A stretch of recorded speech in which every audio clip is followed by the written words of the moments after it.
Filipinos get the ball. They should know what they probably... Kapag pinag-uusapan natin ang Gilas Pilipinas, madalas ang tanong, sino ang magiging haligi ng ating national team sa susunod na dekada? Matatapos na ang era ng mga veterano gaya nina June Mar Fajardo at Japet Aguilar. Ngayon, nasa kamay na ng mga batang mandirigma ang ating pag-asa. Mga bata pa pero puno ng potensyal. These are not just players brought in for reinforcement. They are the very faces who will carry Gilas moving forward.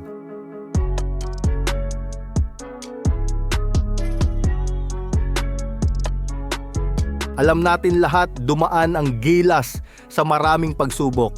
May mga kampanya na nagtagumpay, may mga pagkakataon na kulang sa chemistry at preparasyon. Pero ngayon, kitang-kita na unti-unti tayong nagbuo ng bagong core. Hindi na tayo umaasa lang sa naturalized player o sa iilang bituin. Kung dati ang tanong ay, kailan tayo makakahanap ng superstar na kayang sumabay sa mundo? Ngayon ang tanong na ay, paano natin mapapakinabangan ang golden generation ng Pinoy basketball? At pag-uusapan natin ngayon ang mga pangalan na inaasahang magiging haligi: Kentin Milora Brown, Kai Soto, AJ Edu, Carl Tamayo, Kevin Kiambao, Dwight Ramos at syempre ang steady guard na si SJ Belangel. Unahin natin ang bagong pangalan, Kentin Milora Brown. Hindi pa man siya gaanong kilala ng masa, pero kung titignan mo ang kanyang laro, isa siyang forward/center na may natural na size at defensive instincts. Lumaki siya sa US, naglaro sa Vanderbilt at Rice University. Ang kagandahan kay QMB, may sistema siya ng laro na bagay sa modern Gilas. He knows how to play defense, how to box out, and has the potential to become a stretch big. Para bang siya ang pwedeng maging glue guy ng bagong Gilas. Hindi flashy, hindi superstar, pero siya ang tipo ng player na kailangan mo para manalo. Katulad ng mga role player na nagiging crucial sa international stage. Sa kasalukuyan, malinaw na nagpahayag ang samahang basketball ng Pilipinas ng kanilang intensyon na mapasama si QMB sa Gilas Pilipinas.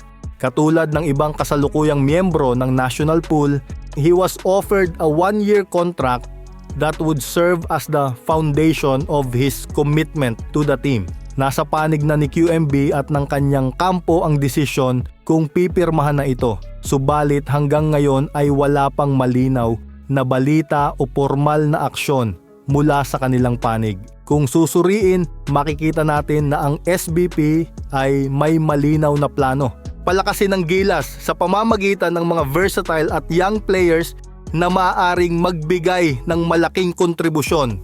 Hindi lang sa short-term competitions, kundi maging sa long-term development ng national team. Isa si QMB sa mga nakikitang piraso ng puzzle na makapagbibigay ng dagdag na lakas, lalo na kung titingnan ang kanyang skill set, taas at potensyal. Gayunpaman, hindi rin maikakaila na mula sa pananaw ng kampo ni QMB, may iba pang konsiderasyon. Natural lamang na unahin muna niya at ng kanyang mga kinatawan ang kanyang professional career. Sa ngayon, sinasabing naghihintay pa siya ng mga posibleng alok mula sa mga liga sa ibang bansa gaya ng B-League sa Japan, kung saan mas malaki ang oportunidad na magkaroon ng exposure, mas mataas na level ng kompetisyon, at syempre mas magandang financial package. Sa ganung pananaw, maiintindihan kung bakit tila nagiging mabagal ang kanilang desisyon sa kasalukuyang offer ng SBP. Mahalaga ring tandaan na ang bawat atleta ay may sariling career timeline. Para kay QMB, nasa puntong siya ay may mataas pang market value at marami pang maaring patunayan sa international stage. Kung makakahanap siya ng oportunidad na magbibigay ng mas magandang kinabukasan, natural lamang na iyon ang kanyang isasaalang-alang. Sa kabilang banda, ang SBP at Gilas naman ay nangangailangan ng agarang commitment, lalo na't papalapit ang iba't ibang international tournaments na nangangailangan ng maayos na preparasyon. Sa puntong to, nasa critical na yugto ang negosasyon. Kung sakali mang magkasundo ang dalawang panig, malaking bagay ito para sa Gilas moving forward dahil makakakuha sila ng isang player na hindi lang malaki ang potensyal, kundi handa ring tumulong sa laban ng bansa sa international basketball. Ngunit kung magdesisyon si QMB na unahin muna ang kanyang career abroad, dapat rin itong irespeto. Ang pinakamahalaga ay malinaw at bukas ang komunikasyon sa pagitan ng SBP at ng kampo ni QMB upang maiwasan ang anumang hindi pagkakaintindihan. Sa huli, nananatiling pag-asa ng maraming Pinoy fans na magtagpo ang interes ng dalawang kampo. Kasi kung tutuusin, parehong panalo. Si QMB ay magkakaroon ng pagkakataong irepresenta ang bansa at ang Gilas naman ay madadagdagan ng isa pang kalidad na player na magdadala ng karangalan sa Pilipinas.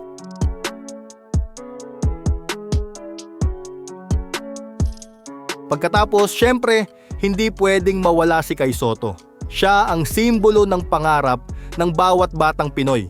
The first 7-footer to be seriously followed by the nation because of his exceptional talent. Oo, marami pang hamon para kay Kai. Injuries, struggles sa international leagues, at mga pagkakataong hindi nagiging consistent ang minutes niya sa loob ng court. Pero kahit ano pa man ang katotohanan, si Kai Sotto pa rin ang susi para magkaroon ng tunay na rim protection at interior presence ang Gilas Pilipinas. Kung tutuusin, si Kai na talaga ang face ng Philippine basketball. Parang katulad ni Kristaps Porzingis ng Latvia, siya naman ang nagre-represent at nagdadala ng pangalan ng basketball nila. Ganon din ang role ni Kai para sa atin. Kaya huwag natin siyang maliitin o basta-basta husgahan. Tignan na lang natin ang history. How many 7-footers, homegrown or Filipino players have reached this level of experience and competed on the international stage? Wala. Siya lang. As in, siya lang talaga. Kaya kahit may shortcomings siya ngayon, dapat kilalanin pa rin natin na siya ang pinakamalaking asset ng Philippine basketball moving forward. At isipin mo, bata pa lang siya, nagseserbisyo na para sa national team. Kung fully healthy siya at ma-develop pa ang kanyang katawan, siya ang magiging centerpiece ng Gilas sa loob ng isang dekada. At ngayon, medyo gumaganda na ang katawan niya base sa mga picture na pinapakita niya sa social media. Ang pinakamalaking challenge kay Kai ay consistency. Kailangan niyang masanay sa mas physical na laro at matutong mag-adjust depende sa kalaban. Dahil sa international stage, hindi sapat ang height at skills lang. Dapat matatag ka rin mentally at physically. Pero kung mag-mature pa ang laro niya, walang duda na kaya niyang maging tunay na game changer para sa Gilas. Ngayon pa nga lang, di ba? Hindi pa tayo natatalo since nung may Kai Sotto sa Gilas under coach Tim Cone sa Asia. Tinalo natin ang Latvia, New Zealand at Chinese Taipei with Kai Sotto on the team na hindi nagawa ng ibang coach, lalo na ni Tab Baldwin na sinasabing mas fit daw sa Gilas. Tandaan, 2 OQT na ang hinawakan ni Tab Baldwin pero hindi nanalo maski isa. Higit sa lahat, pinakamahalaga ngayon na maging fully healed na ang tuhod niya. Walang saysay ang lahat ng potensyal kung hindi siya 100% healthy. Kaya dapat unahin muna ang recovery para kapag bumalik siya sa court, handa na siyang magpakita ng buong arsenal niya at maging tunay na leader sa loob.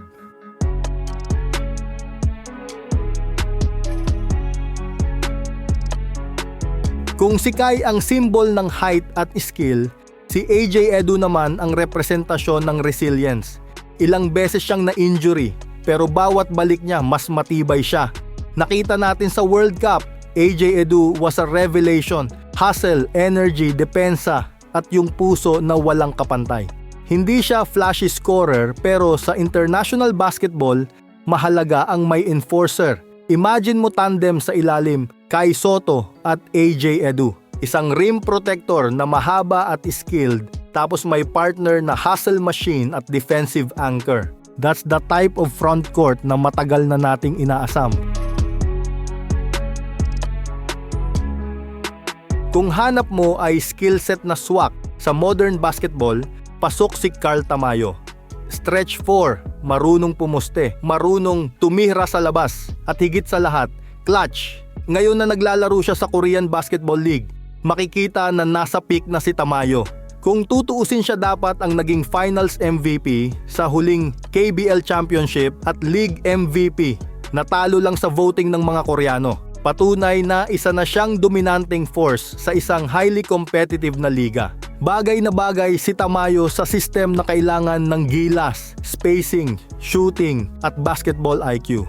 If he can further sharpen his defense, there's no doubt he'll become a deadly weapon on the international stage. Ito, exciting! Kevin Kiambao, isang player na may underrated decision-making kumpara sa typical Pinoy forward. Ang playmaking niya parang point guard sa katawan ng power forward.